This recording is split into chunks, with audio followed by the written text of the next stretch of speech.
در قطار دیگر شهر و ناحیه‌های کشور عزیزمان تاجیکستان بهشت‌آسا ساکنان سربلند ناحیه واسه با شکرگزاری از دولت تنجی و حیات آسایشته مملکت 27مین سالگرد روز وحدت ملی را با برگزاری چهاربینی‌های عیدانه جشن گرفتند.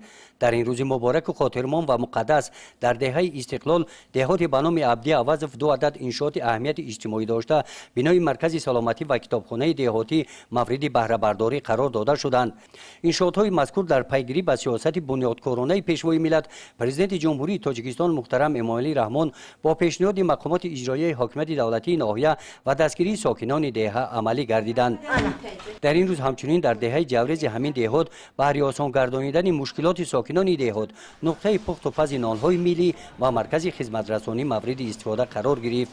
در دهات به نام میرعلی محمدعلی باشد با گشادن مرکزهای نوی خدمت رسانی ها 6 نفر جایهای نوی کاری مهیا گردیدند.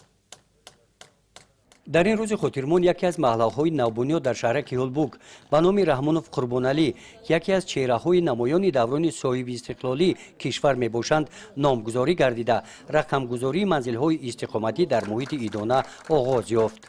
چهاربینی‌های فرهنگی و سیر و گشت عیدانه بخشیده به روز وحدت ملی در باغ فرهنگی و استراحتی مرکز ناحیه دایر گردیدند. در قسمت رسمی چهاربینی جانشین رئیس ناحیه واسه بخشیده به 27مین سالگرد روز وحدت ملی ساکنان ناحیه را تبریک نموده پیام اساسگذار صلح و وحدت ملی پیشوای ملت پرزیدنت جمهوری تاجیکستان محترم امامعلی رحمان را به این مناسبت به سهم ساکنان ناحیه رسانیدند.